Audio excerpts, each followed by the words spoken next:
Mas é com muita alegria que eu retorno a Juiz de Fora. Queria cumprimentar a toda a liderança, a todos os trabalhadores e trabalhadoras do movimento espírita de Juiz de Fora, que é um movimento espírita muito atuante, muito sério, muito comprometido. E é sempre uma honra para mim poder vir e abraçar essas companheiras, esses companheiros que trabalham ativamente aqui na Casa Espírita. Hoje, a organização do evento, na pessoa do Rafael Papa, me designou uma reflexão muito importante para nós espíritas.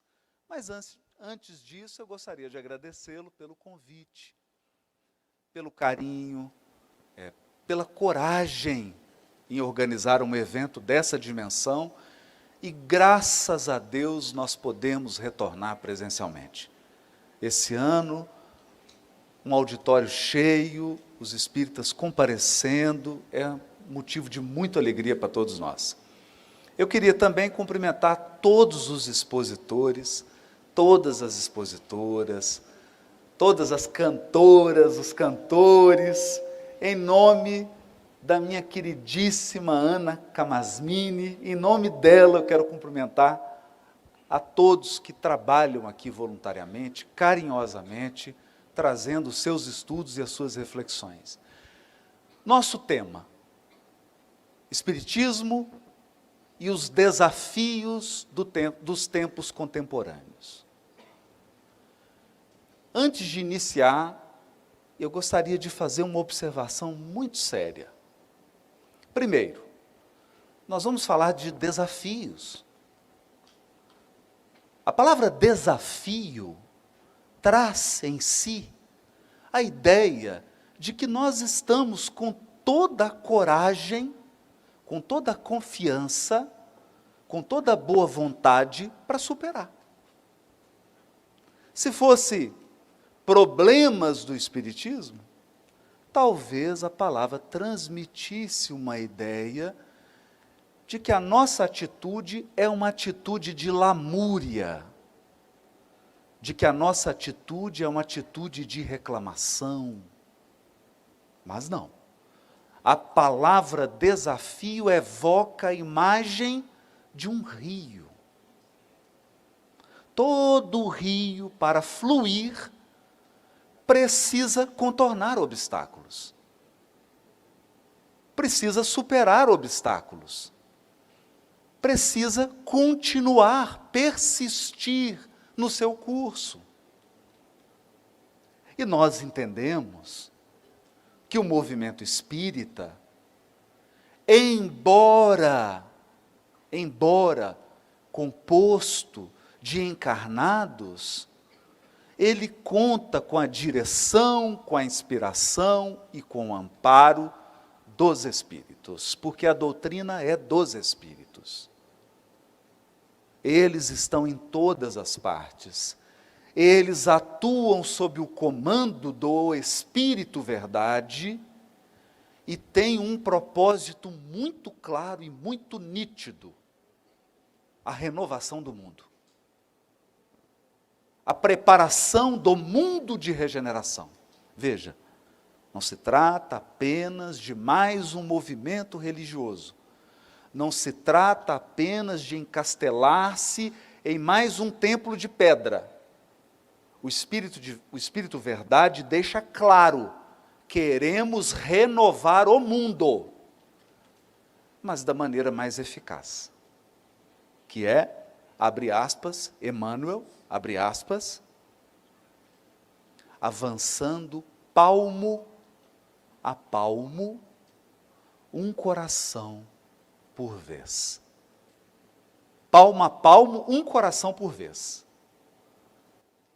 Essa transformação precisa começar em cada indivíduo, para que juntos possamos implementar no mundo algo concreto, não algo provisório, imposto, algo violento, não, uma transformação gradativa e segura. Então vamos começar pelo primeiro desafio do movimento espírita dos dias atuais. O primeiro desafio é a compreensão dos propósitos da doutrina espírita. Esse é o primeiro desafio. Porque, veja, nós temos aqui, contando apenas os encarnados, nós temos aqui espíritos milenares, não tem ninguém aqui novinho. Me desculpe. Todo mundo aqui é espírito rodado. Já passou pelo Oriente, pela Ásia, pelo Ocidente, já passou. Tem gente aqui que já passou até em outros orbes. Quem aqui está no primeiro degredo? Segundo degredo? Né? Então, aqui nós temos espíritos experientes, egressos de múltiplas experiências religiosas. Então, tem gente aqui que já cortou cabeça na noite de São Bartolomeu, tem gente aqui que já perdeu a cabeça. Tem gente aqui que mandava queimar na Inquisição, tem gente aqui que era queimado. Então não tem ninguém aqui que seja uma folha em branco. E quando esse coração chega no movimento espírita, ele traz sua bagagem. Ele traz sua herança. Ele traz sua experiência, suas preferências. Então nós não temos um bloco monolítico no movimento espírita. Nós temos diversos grupos, diversas tendências, e não há problema nenhum nisso. Paulo vai escrever aos Coríntios, não é o pessoal do Corinthians não, gente, Coríntios é... Carta aos Coríntios, habitantes da cidade de Corinto, na Grécia. Ele vai escrever sobre a diversidade dos carismas. Charis é caridade. Cada um faz caridade da forma como mais se identifica. Tem pessoas que fazem caridade visitando pessoas em situação de rua. Tem outros que fazem caridade no trabalho da cura. Tem outros que fazem caridade dando passe. E a coisa mais triste é quando você tem uma pessoa discutindo com outra sobre qual caridade é melhor do que a outra. Ah não, minha caridade é melhor do que a sua. Caridade, eu dou sopa, e você só dá passe. Então há uma diversidade de carismas. Os corações chegam no movimento espírita e se encaixam. Os grupos se formam. Os vários agrupamentos com suas propostas. Mas, e aqui surge o primeiro desafio, há um propósito geral para todo espírita: transformar-se em homem de bem. Homem no sentido de ser humano. Ser humano. Homem no sentido de espécie humana. O ser humano de bem, está lá no Evangelho segundo o Espiritismo. Esse é o propósito. Ingressou no movimento espírita, está sob a égide da doutrina espírita, você está na jornada, hashtag, partiu homem de bem. Então, se eu leio, é interessante porque Kardec é pedagogo. Os pedagogos são danados. Eles não são bobos. Onde que ele colocou o item homem de bem? No capítulo Sede Perfeitos, para não ter dúvida. Para não ter dúvida. Para não ter dúvida. Então, você não está no movimento espírita para ser um religioso. Esse não é seu objetivo principal. Seu objetivo principal é tornar-se um ser humano de bem. Esse é o nosso propósito máximo. O principal. Então, se eu não estou me tornando um ser humano de bem, como diz meu filho adolescente, deu ruim. Alguma coisa está fora de lugar. E essa alguma coisa pode ser a nossa compreensão. Isso é importante. Eu acho que esse é o grande desafio. O Emmanuel, com a sua sutileza, ele diz assim, olha que interessante. Nem sempre o bom ritualista é um bom ser humano. Perceberam? Porque práticas existem em todos os movimentos. Tem prática? Tem. Tem práticas. Então, tem gente que ajoelha ali para rezar, pega o terçozinho, o outro tem a prática da água fluidificada, do passe. Nós temos um conjunto de práticas simbólicas. Mas nem sempre a pessoa que é rigorosa no cumprimento das práticas é uma pessoa boa. É isso que o Emmanuel está dizendo. Eu vou traduzir de uma maneira assim mais grosseira. O que tem de gente que é um religioso exemplar, mas é uma péssima pessoa. Péssima pessoa. No conjunto da sua vida, ele só gera sofrimento e dor para o semelhante. Mas é um religioso impecável. Esse é um perigo. Esse é um desafio. É um desafio porque ele significa que o avião decolou e não sabe onde vai pousar. Significa que essa pessoa está dentro de uma casa espírita, significa que ela está numa obra, significa que ela está participando de um projeto, mas ela não sabe o que ela está fazendo ali. E geralmente o que acontece?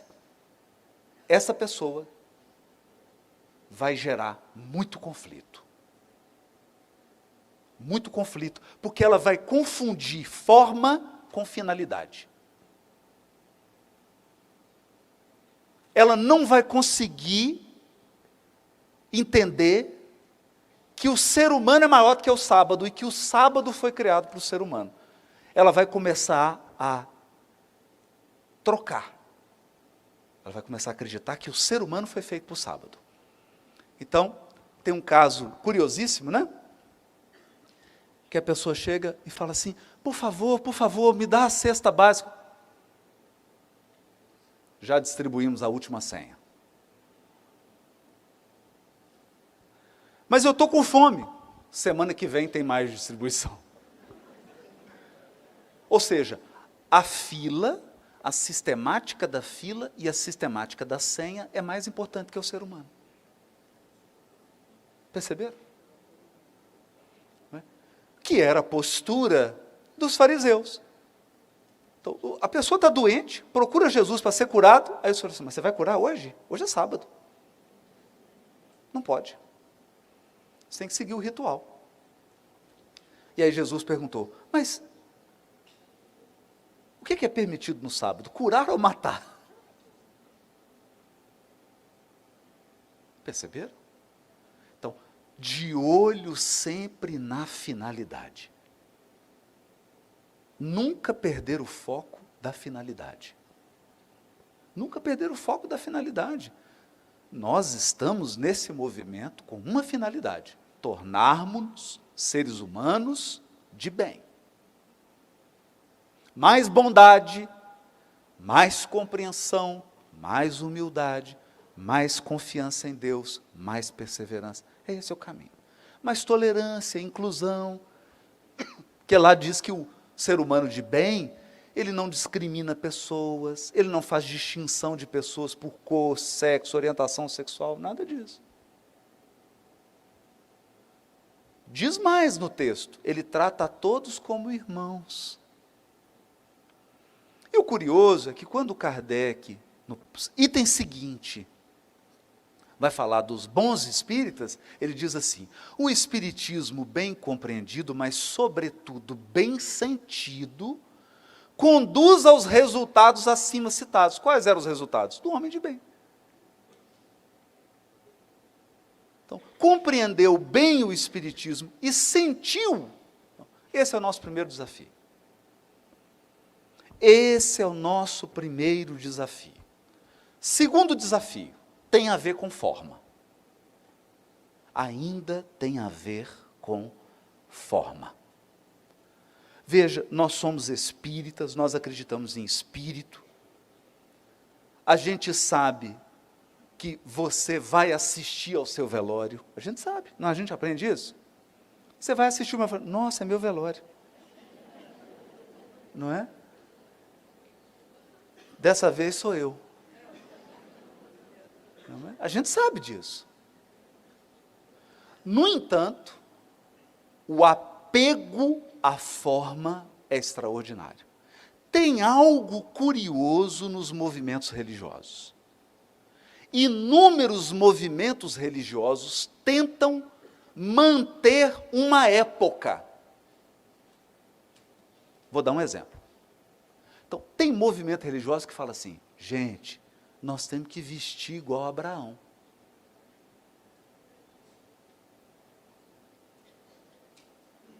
Mas, você está em que ano? 2023. Você mora no deserto? Não, eu moro nas Serras Gaúchas. E você vai vestir igual a Abraão? É igual a Abraão. E a sua esposa? Igual a Sara.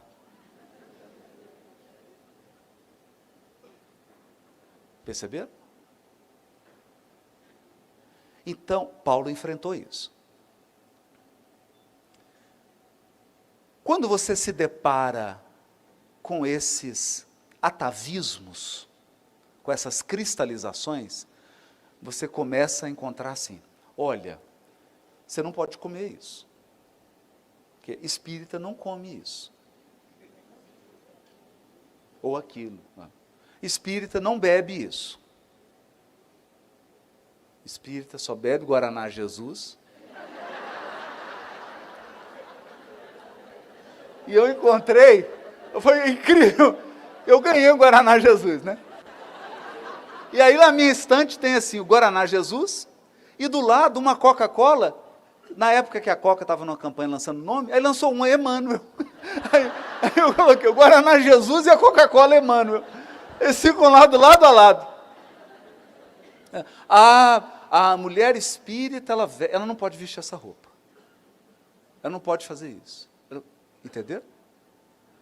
Então, eu transformei em regras da forma aquilo que era para transformação moral. Moral. Então, nós transformamos uma ação, um movimento. Veja, porque a palavra é movimento espírita. Movimento. Eu estou em movimento. Agora imagine se a gente chega assim e fala assim, agora todos os espíritas têm que vestir igual Kardec. Aquela mesma roupa, a mesma cor. E todas as mulheres, Amélie. E agora nós vamos manter os hábitos da França do século XIX. Perceberam? Cuidado. Onde eu quero chegar com isso? Os espíritos também perceberam que nós iríamos tropeçar nesse ponto. Então eles ditaram uma mensagem que é linda.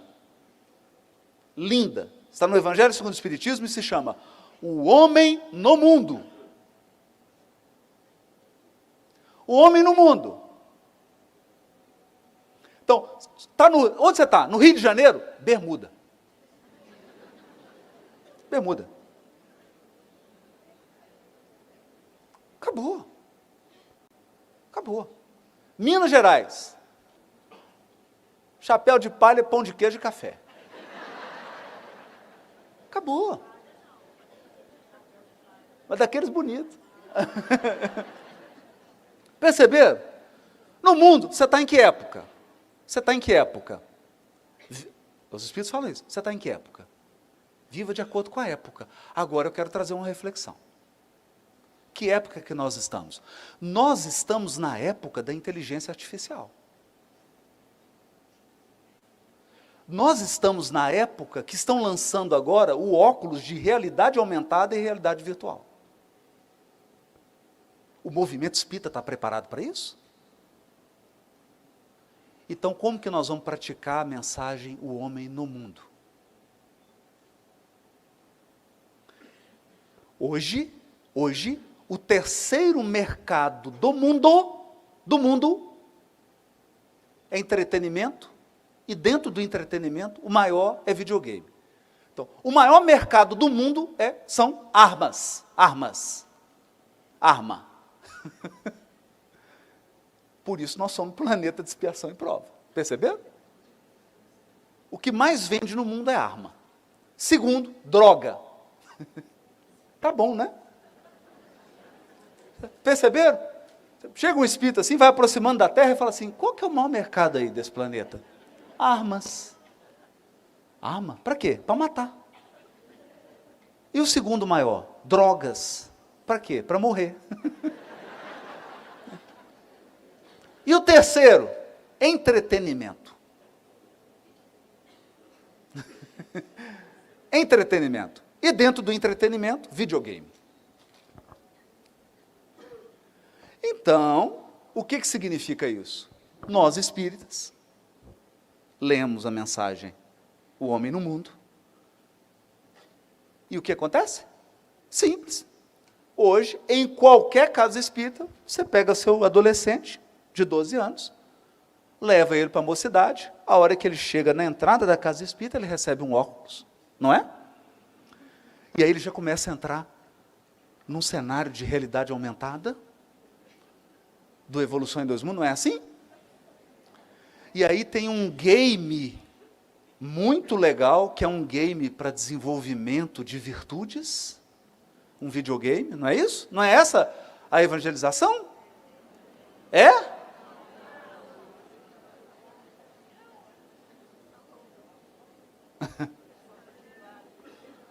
Não é? Então, bom, são desafios, não são desafios? Quem aqui tem mais de 50?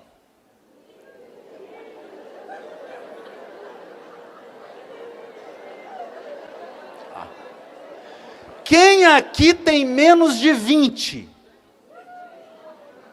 Levanta, não, por favor, fica de pé. Quem tem menos de 20?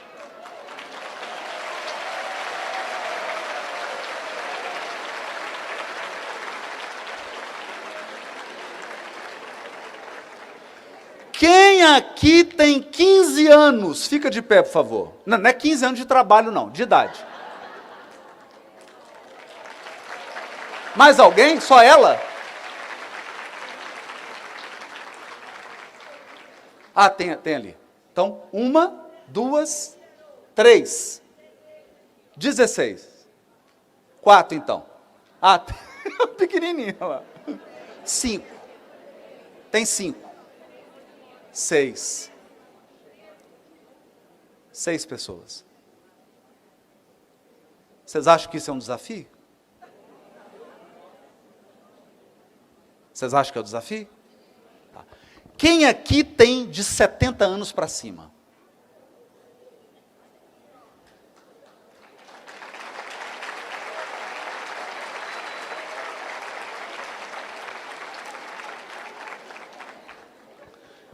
É um desafio. Qual é o nosso desafio? Qual é o nosso desafio? A encarnação tem marcas da sabedoria do Criador.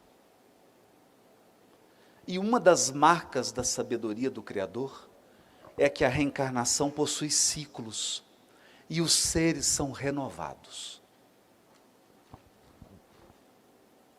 São renovados.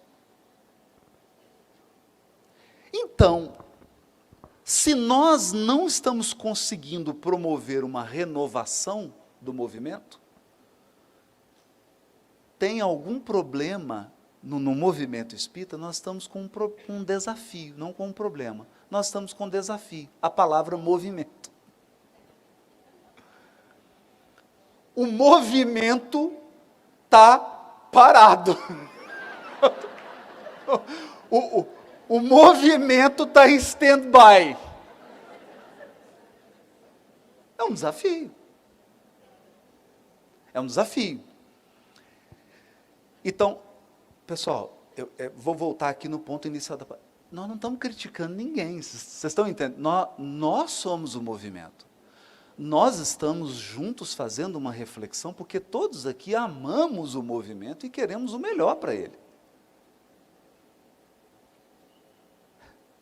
Percebe? Então, não é jogar pedra. Nós estamos refletindo o que devemos melhorar, porque nós amamos o movimento. Nós recebemos muito dele. Nós crescemos nele. Nós fomos consolados nele. Então, essa é uma fala reflexiva, amorosa, de quem quer melhorar. Então, se eu pego hoje o meu filho, o João, que está com 17, ou a Gi, que está com 15, e falo assim, tem um programa super animado para você. Você vai sentar na cadeira, vai ter um quadro e um giz, e você vai aprender sobre os princípios básicos da doutrina.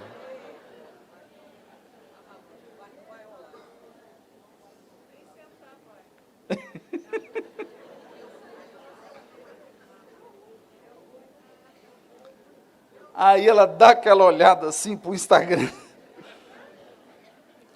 dá aquela olhada para o videogame, fala assim, não tem um vídeo no YouTube, não? Para eu colocar em velocidade 2?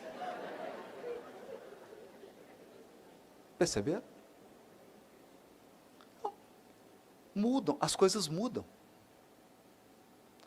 Os processos de transmissão de tradições, de conhecimento, de experiência, mudaram. Antigamente, você falava assim, eu não sei cozinhar. Não sei cozinhar, mas você não sabe fazer nenhum arroz, não sei fazer. Gente, entra no YouTube aí agora, tutorial de arroz. Joga aí agora, tutorial de arroz, coloca assim, tutorial de arroz papado. Tem lá o tutorial. E sabe como é que vai ser o tutorial de arroz agora? Ano que vem lança o Apple Vision. Tutorial de arroz agora vai ser o seguinte, você vai colocar o óculos, vai ter os lugares assim certinho, arroz, sal, alho, cebola. Aí ele vai falar, pega o arroz. Aí você vai pegar o arroz e vai colocar ele. Ótimo! Pega o sal, mais um pouco.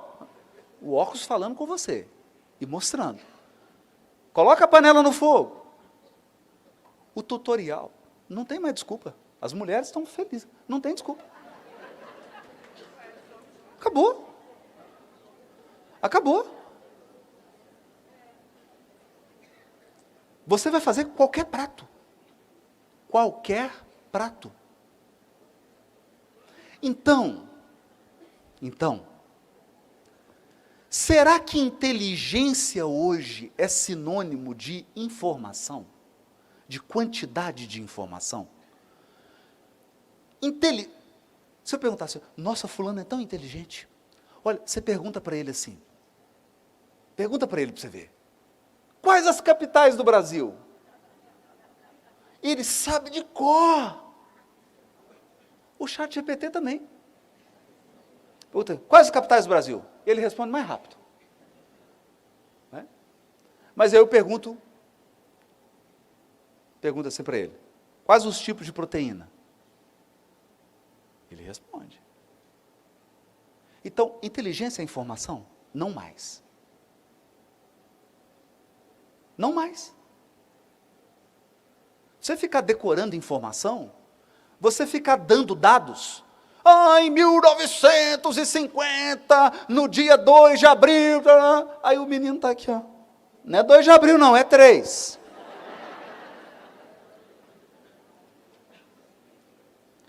Então, se inteligência fosse sinônimo de informação, nós já perdemos.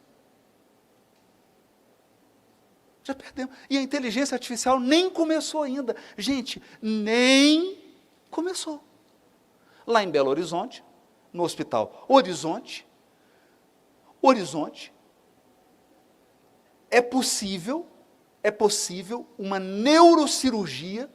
O neurocirurgião está nos Estados Unidos, o paciente está em Belo Horizonte. Com o Da Vinci. É um robô cheio de braços. Ele é muito mais... Porque ele não treme. Ó, ele não treme, ele não briga com a esposa, com o marido. Ele não fica sem dormir. Ele não tem depressão, ele não tem ansiedade. Ele não tem fome, ele não tem sede, então ele não treme. Ele pega assim, bisturi. O cirurgião teve uma DR com a esposa e foi fazer a cirurgia. Ele chega lá, tá?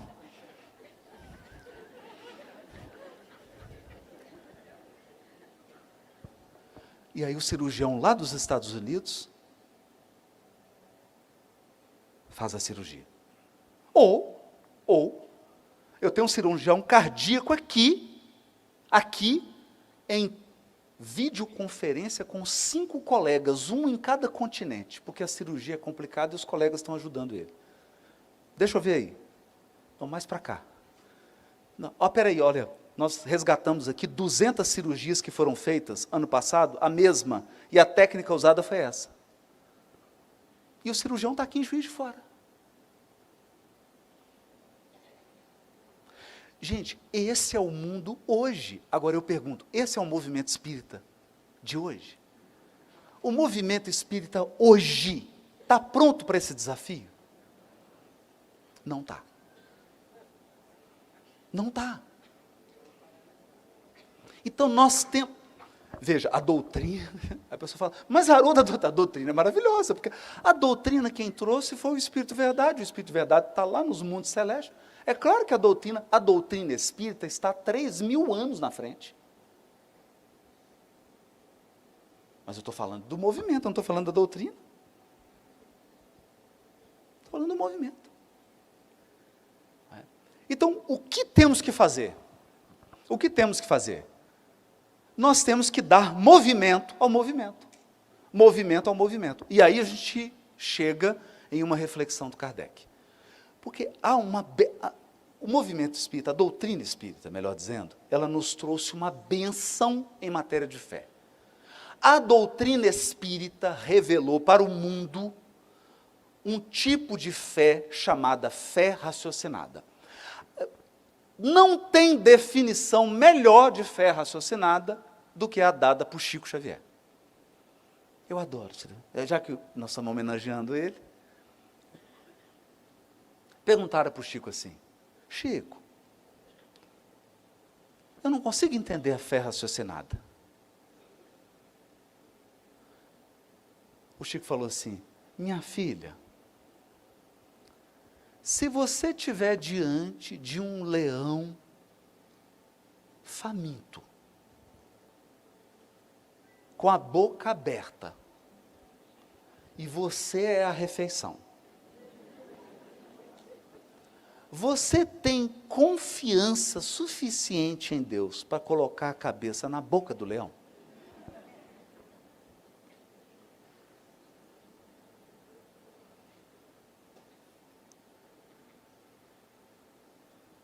E ela, para fazer bonito, o seu Chico está te perguntando, o que você vai falar? Tenho, Chico. Traz esse leão agora. Traz esse leão que eu vou pôr. Aí sabe o que o Chico respondeu? Ela falou, tenho, Chico. Ele falou assim, não devia. Porque nós aprendemos com Kardec a fé raciocinada. Quem tem fé raciocinada não põe a cabeça na boca do leão. Perceberam, gente? Isso é maravilhoso. Isso é maravilhoso. É maravilhoso, né? Tem uma letra do Fernando Brant, chama Fé Cega, Faca Molada. Você não sabe o que corta mais. Então, a nossa fé é raciocinada. Só que o Kardec diz assim, que a fé verdadeira é somente aquela capaz de encarar a razão em todas as épocas da humanidade. É por isso, se você abrir a primeiro mês da Revista Espírita, primeiro mês, 1857, primeira Revista Espírita, Kardec lia tudo quanto é livro que saía. Nós fazemos isso hoje? Nós fazemos? Nós estamos atualizados? Então, o que está por... Porque o Kardec ele deixou, inclusive, uma recomendação de como deve ser uma biblioteca espírita. E na biblioteca espírita, você tem que ter uma parte da biblioteca para críticos do espiritismo. Então o sujeito fala assim, o espiritismo é uma bobagem. Nossa, deixa eu comprar o livro desse sujeito. Tem que ter na sua biblioteca. Tem que ter. Olha, por quê? Porque a sua fé é raciocinada. Se a sua fé não for capaz de dialogar com esse indivíduo, ela não é raciocinada. E ela não é capaz de encarar a razão. A nossa é? Não, não mais. Não mais. Então, eu vivi uma cena que foi... A única coisa ruim dessa cena é que eu não pude rir. Que eu tive que ficar sério, prendendo o riso. Eu estava do lado do Peixinho, o Peixinho, presidente da Federação Espírita da Bahia. E a pessoa perguntou para ele assim, Peixinho, Kardec está superado? Aí eu abaixei a cabeça e comecei a fazer prece.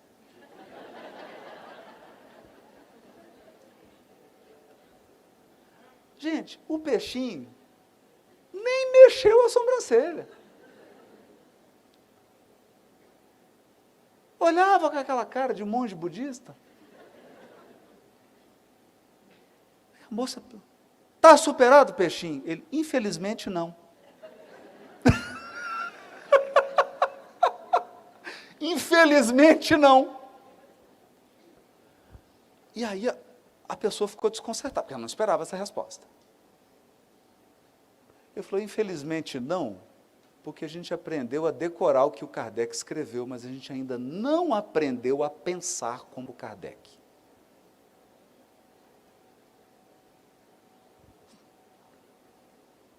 Então, decorar o que Kardec escreveu, eu contei para... Minha mãe tem um papagaio, e eu estou ensinando a ele o Livro dos Espíritos. Ele já...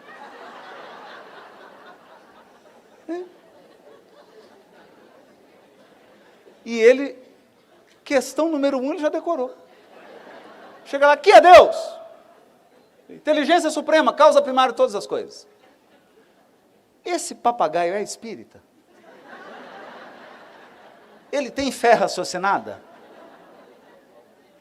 Ele é uma inteligência artificial? E minha mãe está me escondendo isso? Vai ver ele alguma inteligência de outro orbe, né?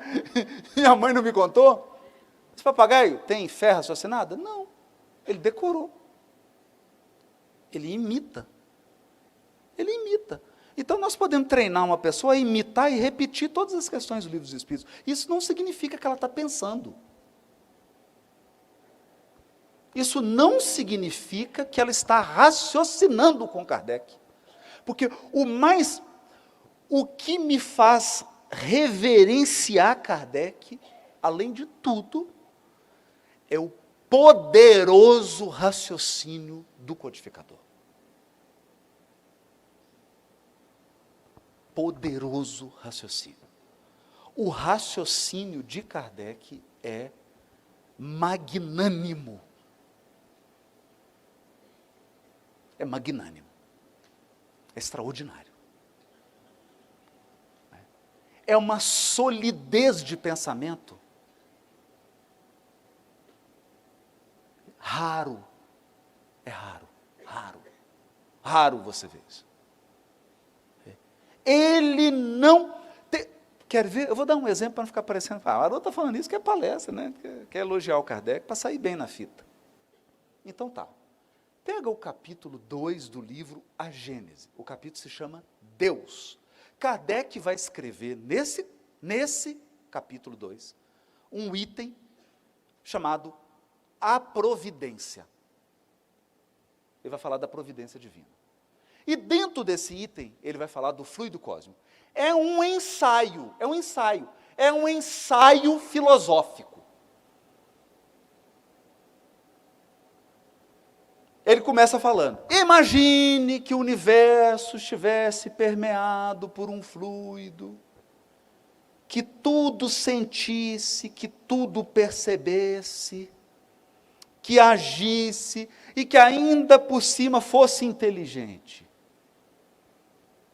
E aí ele vai construindo, pensando. Aí você fala assim, ele chega no ápice. Eu li isso umas 10 vezes, eu não canso de ler. É magnífico a construção do raciocínio dele. E ele chega, esse fluido transmite o pensamento de Deus, é o fluido cósmico, universal. Aí, presta atenção. Se fosse qualquer um de nós, ia criar a igreja do fluido cósmico universal. Nossa, eu mudei de religião, agora minha religião é fluido cósmico universal. Aí ia montar uma imagem, aí a gente ia criar livros. Tá? Só que aí, sabe como é que o Kardec conclui? Ele fala assim, se o Criador transmite sempre o seu pensamento através do fluido cósmico, ou se ele pode transmitir o seu pensamento sem o fluido cósmico, não sabemos. Sabe o que ele fez? Sabe o que ele fez? Destruiu qualquer possibilidade de você construir um sisteminha. Ele está dizendo assim, o que é mesmo, eu não sei. Quer mais um exemplo? Questões 25 até 28 do Livro dos Espíritos, quando ele vai discutir espírito, Deus, espírito e matéria. Aí ele diz assim, se o espírito e a matéria promanam de uma mesma fonte, não sabemos. O que sabemos é que, diante da nossa observação, eles se mostram separados. Então, qual a fonte, qual o ponto de contato, ignoramos. Ignoramos. Mas você vai encontrar alguém que tem certeza.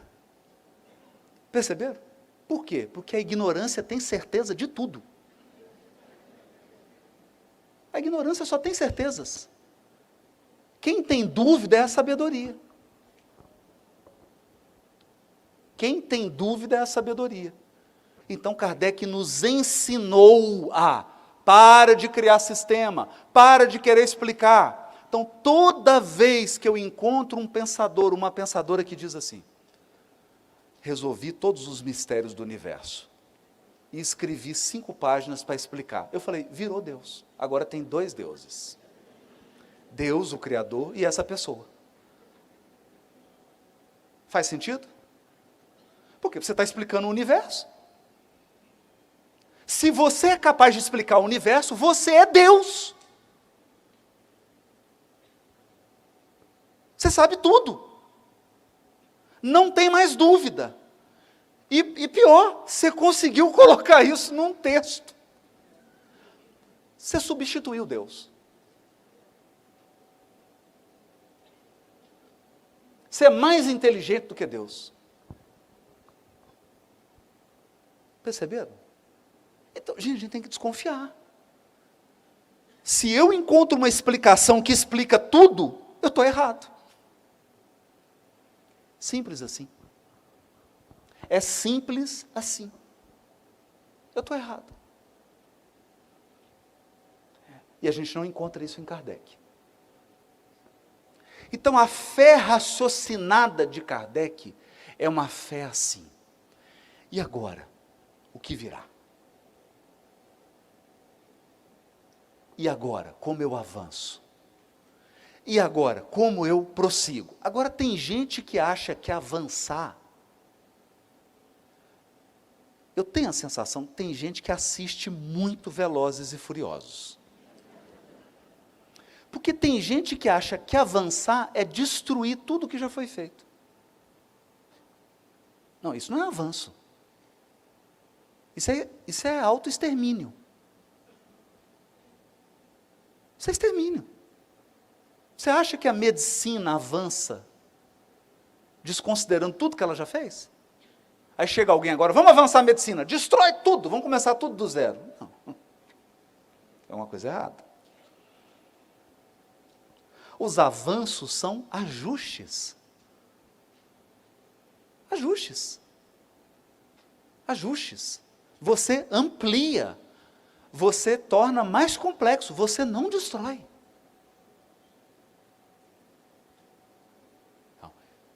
E esse é um desafio. Esse é um desafio por quê? Eu vou dizer por que é um desafio. Gente, muita atenção agora. Essa é uma palestra que eu tenho que ser sutil. Porque senão eu não vou ser um seguidor de Jesus. O seguidor de Jesus, ele tem um compromisso com a caridade. Ele não pode zombar de pessoas, ele não pode atacar pessoas. O seguidor do Cristo tem que dar um testemunho de caridade. Como eu estou tentando ser, eu tenho que dar esse testemunho. Então tem algumas coisas que eu tenho que falar de forma sutil. Por que isso é um desafio? Porque muita gente compreendeu que a doutrina espírita é progressiva. É claro. E o movimento é um movimento. Só que para algumas pessoas, ser progressivo significa 1 tonelada de diamante, e a pessoa fala, o que nós vamos explodir agora? Ah, nós vamos explodir agora uma casa espírita lá do Rio de Janeiro.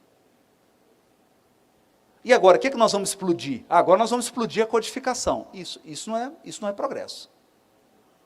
Isso não é progresso, gente. Isso não é progresso. E eu vou mostrar por quê. Einstein foi um grande progresso na física. Ele destruiu a física newtoniana? Não. Não. Não. Ele deixou bem claro. Em baixas velocidades, em condições específicas, a física newtoniana é absolutamente aplicável. Absolutamente aplicável. Então eu vou sair hoje de Belo Horizonte, numa baixíssima velocidade, 100 por hora, não é nada. Então, daqui a Belo Horizonte, são 264 quilômetros. Agora, se eu sair na metade da velocidade da luz, sabe o que acontece? Com o espaço, ele encurta. Porque na relatividade, quanto mais alta a velocidade, o espaço encurta, ou o tempo dilata. Então, eu não tenho esse problema. Eu não tenho esse problema. Porque se eu tivesse a 150 mil quilômetros por segundo, a distância de Belo Horizonte a Juiz de Fora ia cair para 100 quilômetros, 150 quilômetros. Mas eu não estou nessa velocidade. Perceberam? Então, o progresso da física não anulou o que foi feito. Então, tem gente que está achando que progredir a doutrina espírita é destruir Kardec. Não entendeu o progresso.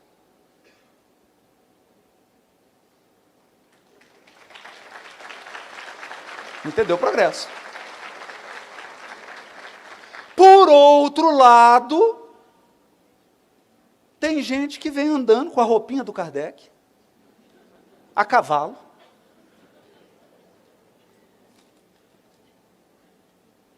Chega na casa espírita e fala, aí a pessoa fala, nossa, você viu o novo livro da Ana Camasmini? Não, eu só leio Kardec. E o que nós vamos fazer com o livro da Ana? Queima. Aí é outro extremo. Aí é outro extremo. Porque aí o indivíduo, resgatando aqui o peixinho, ele aprendeu tudo do Kardec, menos a pensar. Como Kardec. Que a última coisa que o Kardec fazia era isso. Aliás, eu amo esse primeiro mês, né, da Revista Espírita, é lindo, porque saiu um livro sobre os druidas.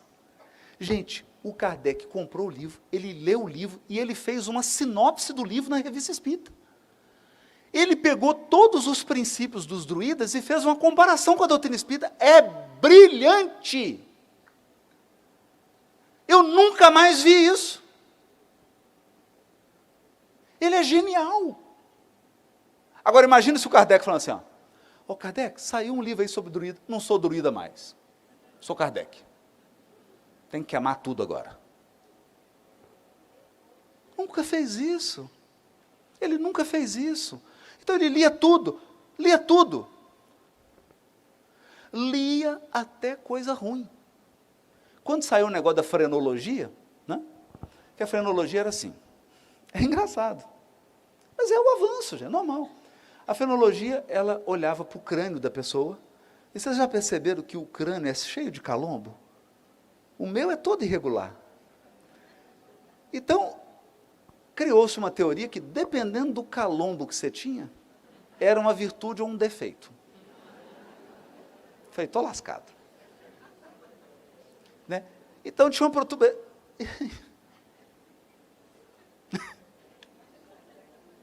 O cérebro está lá dentro.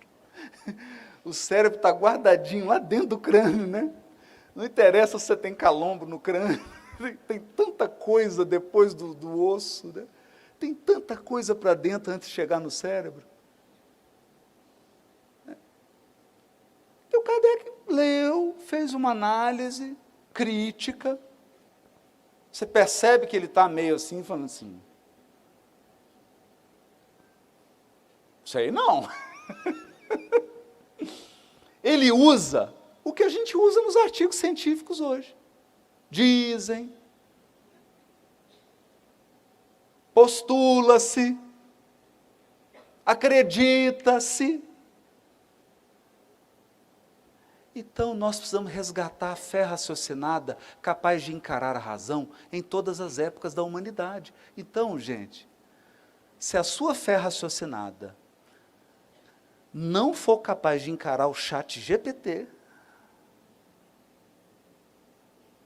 olha,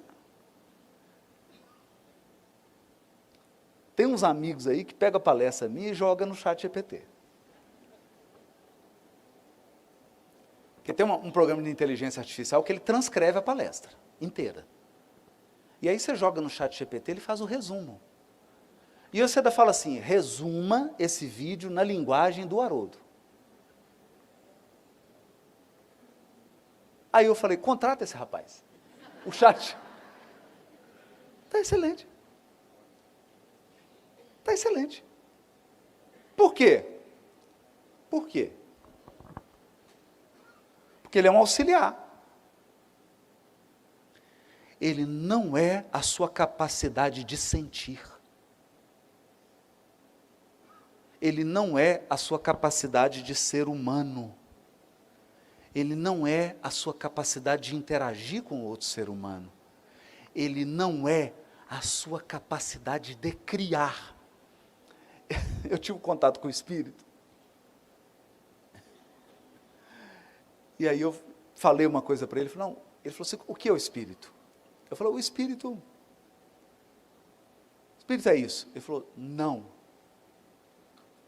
O Espírito é o devir, o Espírito é o vir a ser. Você está me falando o que é.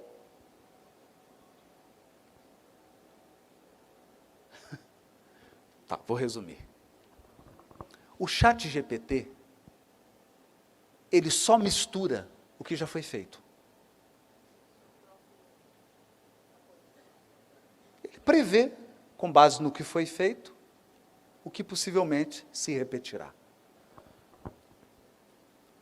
Ele, com base no que foi escrito, ele prevê qual a próxima palavra. Então, antes desse poeta ter escrito esse poema, jamais, antes, porque depois que o poeta escreveu, aí o ChatGPT imita. Mas antes desse poeta escrever esse poema, o ChatGPT jamais completaria essa frase. Meus inimigos passarão, e eu, passarinho. Jamais o ChatGPT criaria isso. Sabe por quê? Uma frase dessa só pode ser feita por um humano. Porque ela contraria tudo que já foi escrito. Ela contraria tudo que você espera. Tudo. Tudo. É? Então, eu vou mostrar para vocês aqui algumas coisas dos seres humanos. A porta dormiu aberta.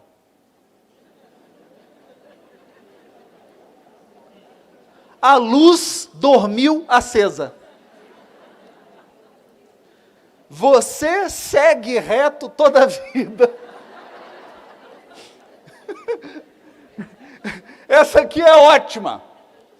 Eu fiquei preso do lado de fora.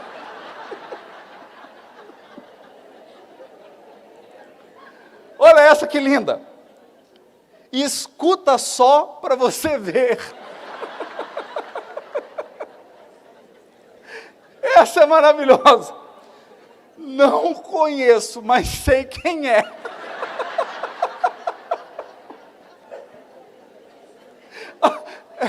Essa aqui é homenagem ao Rio de Janeiro. Vou só esperar o sol esfriar. E por fim, não vi nem o cheiro.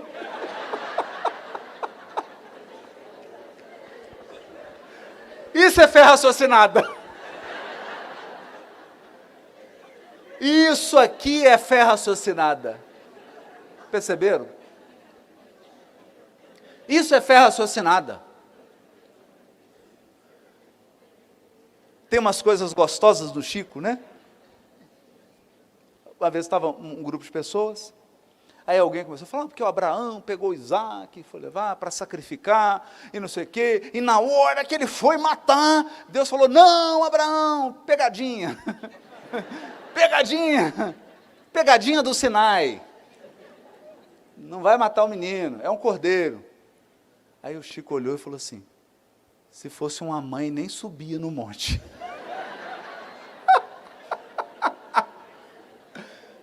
Se fosse Sara, por isso que não deu a ordem para ela. Só, Sara, pega o menino, mata. O quê? O quê? Não é? Diz que tinha uma avó judia, né? Judeu.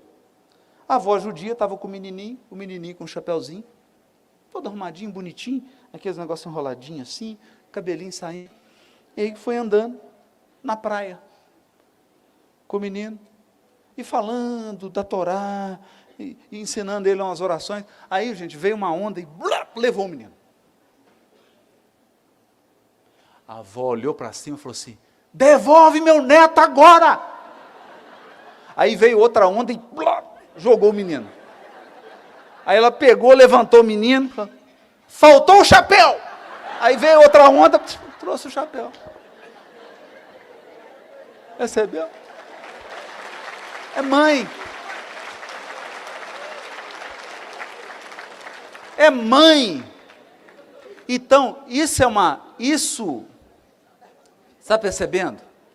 Porque se você diz que tem fé em Deus e tem uma ideia que faz um ser humano sofrer, isso não pode ser Deus. Não pode ser Deus. Se você tem uma prática religiosa que afasta as pessoas, que constrange as pessoas, você não está com Deus.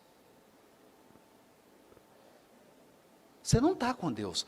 Você está em alguma coisa criada pelos homens. Tem nada a ver com Deus. Perceberam? Esse é um desafio. Esse é um desafio. Então perceba, a bondade de Jesus é radical. Várias vezes ele foi testado. João Evangelista chegou e falou assim: Senhor, eu fui lá naqueles miseráveis do samaritano. Nenhum daqueles miseráveis ofereceu uma pousada para o Senhor.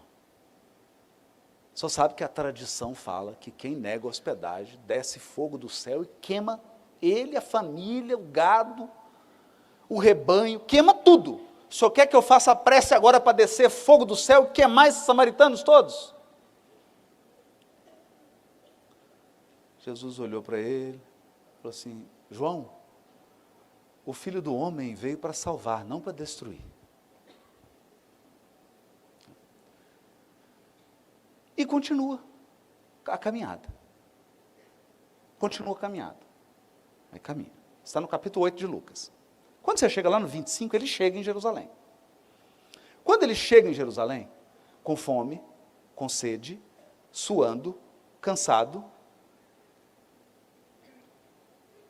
o que você espera?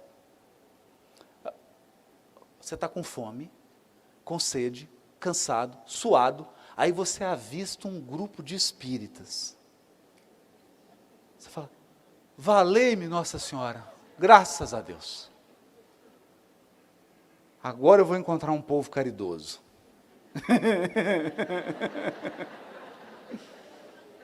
Então Jesus estava chegando em Jerusalém e falou: nossa, lá vem um doutor da lei, glória a Deus, Senhor. Esse ora o dia inteiro, lê os teus ensinos.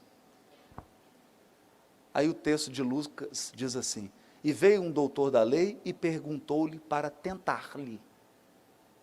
Para tentar? Ô gente, mas que hora ruim de tentar, né? Está com sede, fome, cansado. Não é uma hora ruim? É uma hora ruim? Eu lembro de um amigo expositor, que ele disse que estava apertado, né? E foi no banheiro. Na hora que ele começou a fazer xixi, uma pessoa falou assim: eu posso te fazer uma pergunta? Ele falou assim: eu posso acabar de fazer o xixi? É uma hora ruim, né? Então, era uma hora ruim para tentar Jesus. Agora, o mais irônico é a pergunta que ele faz: quem é meu próximo?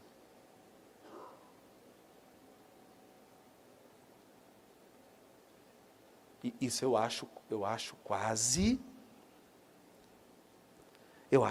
psicopata isso.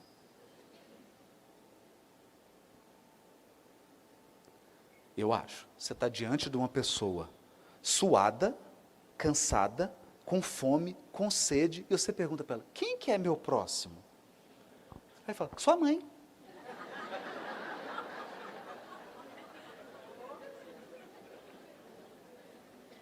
Não é? Se fosse alguém mais inferior, fala: o diabo que te carregue.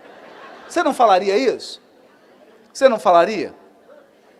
O próximo é o diabo que te carregue. Você não falaria isso? Jesus não.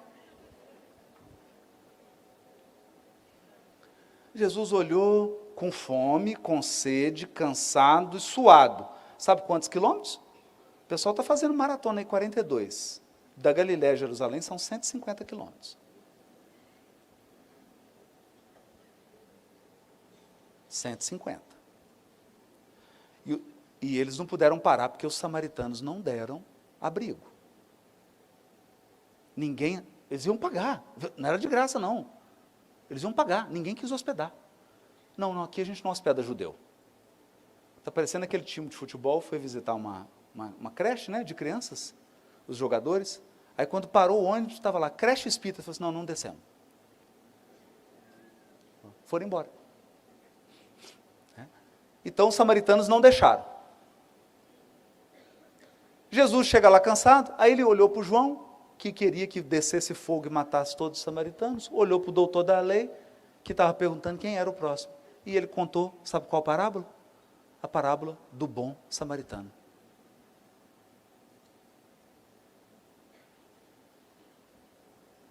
Gente, isso é acarajé com pimenta. a gente tem uma visão muito ingênua do Evangelho. A hora que Jesus contou a parábola do bom samaritano, eu acho que João Evangelista saiu. Porque, com certeza, ele morreu de vergonha. Porque ele tinha sugerido queimar os samaritanos. Queimar. E Jesus agora está contando a parábola do bom samaritano. Os samaritanos não receberam ele. E na parábola dele, a pessoa boa é um samaritano. Primeira lição, não generalize as suas experiências. Não generalize as suas experiências. Você teve uma experiência com uma pessoa, não com a humanidade, não com uma etnia, não com um grupo.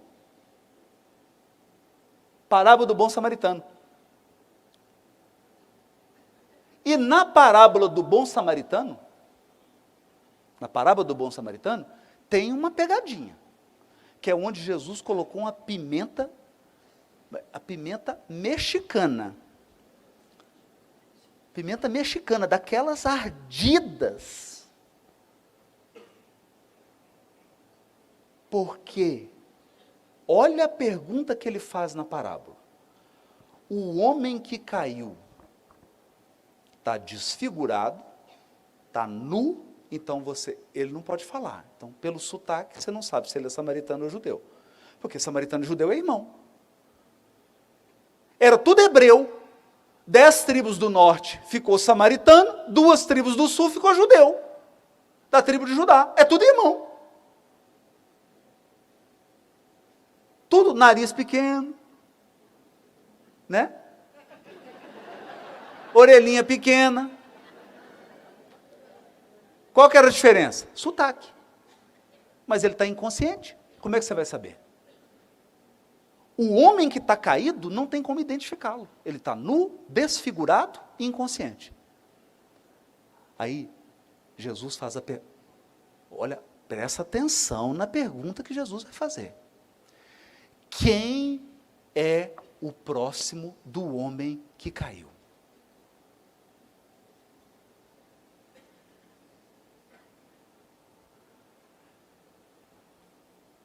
Perceberam? Deixa eu explicar. É como se Jesus tivesse se colocado na posição do homem caído, é como se Jesus estivesse te convidando a cair nu no chão, e depois que você estiver no chão, na chão, caído, sem roupa, você caído, olhar para cima e se perguntar, quem é meu próximo? Checkmate. O doutor da lei teve que responder, aquele que ajudou. Ele nem pronunciou a palavra samaritano. Aquele que ajudou. Qual que é a lição que Jesus está dando para ele? Ei, eu sou o caído na sua frente. Sou eu que estou com sede na sua frente. Sou eu que estou com fome na sua frente. Sou eu que estou suado na sua frente.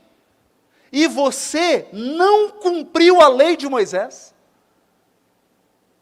Porque a lei de Moisés determina que você deve oferecer água, que você deve oferecer comida, que foi o que Abraão fez com os 2 peregrinos no deserto. Está na lei judaica. Ele convidou os 2 peregrinos, ele lavou o pé dos peregrinos, ele deu comida, ele deu abrigo. Então Jesus está dizendo para ele, eu sou o caído, e você está perguntando quem é o próximo. Então, gente, a bondade de Jesus é incondicional. A bondade de Jesus não faz concessões a regras, a hermenêuticas, a interpretações, a fantasias. Por isso Kardec, para terminar, e eu acho que esse é o maior desafio do movimento espírita, para sempre. Para sempre. Eu vou terminar com o maior desafio do movimento espírita, para sempre. Está no livro Viagem espírita. Kardec diz assim: se dois grupos espíritas entrarem em disputa, se dois grupos espíritas entrarem em discussão a respeito de um ponto da doutrina, um grupo, só gente inteligente. Pensa num grupo, você coloca Elahá, Ana Camasmini, Rossandro, só tem gente muito, mas inteligentíssima. Só que aí tem um problema com esse grupo. Esse grupo não tem caridade nenhuma, esse é um grupo explosivo. É tudo discípulo do Bin Laden. Então esse grupo é assim, você discordou dele, ele está te fuzilando. Se você falou uma coisa contrária, ele vai ofender sua honra, vai atacar sua esposa, seus filhos, sua família, seus pais, até a 5ª geração para trás. Do outro lado, um grupo de pessoas muito limitadas. Muito limitadas. Pessoas que acreditam em tudo. Igual num grupo espírita, o sujeito sentou para tomar o passe, era uma fila. E aí, fechou os olhos, está em oração, vamos ficar em oração, a vibrar pelo passe, né? Todo mundo de olhos fechados, aí a pessoa abriu um olho. Abriu um olho, viu que saiu da cabine do passe uma pessoa que estava com a cabeça brilhando. Ele falou, nossa senhora, o fluido aqui é poderoso. Passou. Aí ele já abriu os dois, né? A hora que saiu a 2ª pessoa da cabine de passe, estava mais brilhando ainda. Ele falou, nossa, meu Deus do céu, é grupo de cura. Na 5ª pessoa que passou, ele não aguentou. Parou a pessoa e falou assim, meu Deus do céu, o que é isso que está brilhando na sua cabeça? A pessoa falou assim, é óleo de cozinha.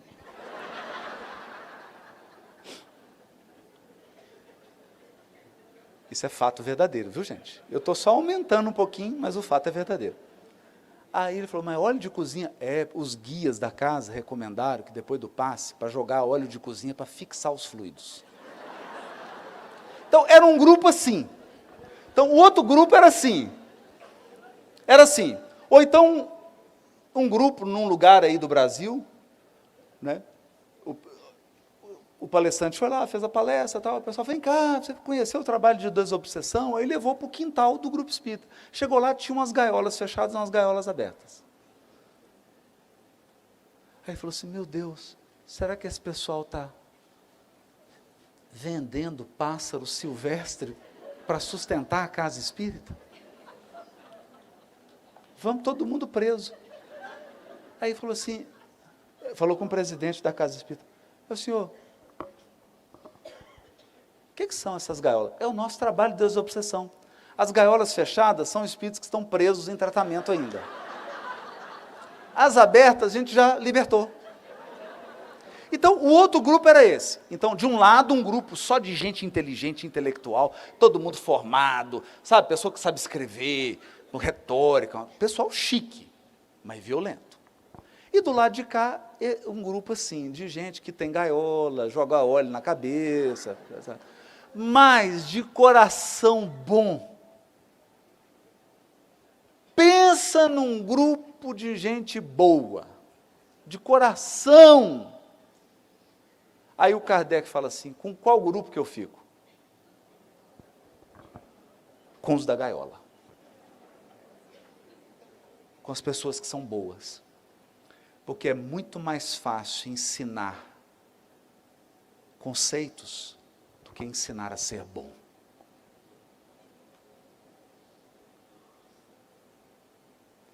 Então,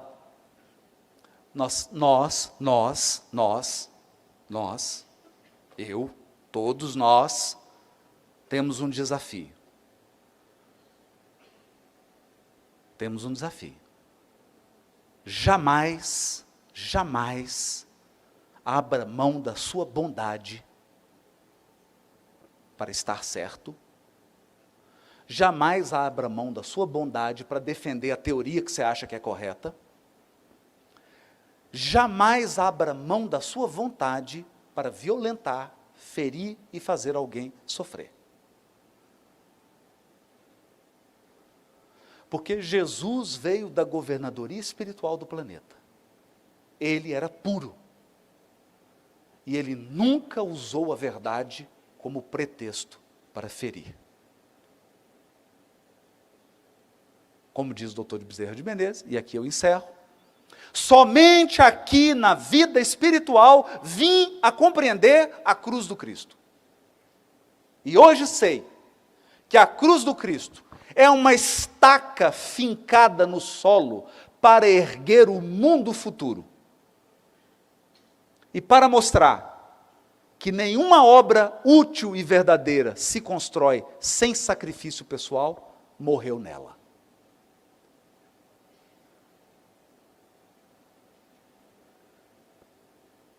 Veja, morreu nela, não é matou nela.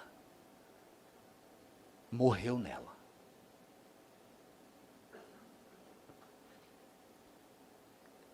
Então, esse é o nosso desafio.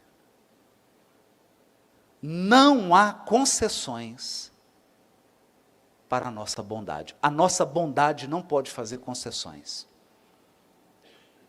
O nosso lema é: fora da caridade, você está perdido. Está perdido. Está perdido. Fora da caridade, não há salvação. Da caridade. Não há concessões. Não há nenhuma justificativa para deixar de ser caridoso. Eu acho esse o maior desafio que um movimento religioso pode ter na Terra. Mas sei que nós vamos dar conta de cumpri-lo. Muito obrigado, um beijo para todos.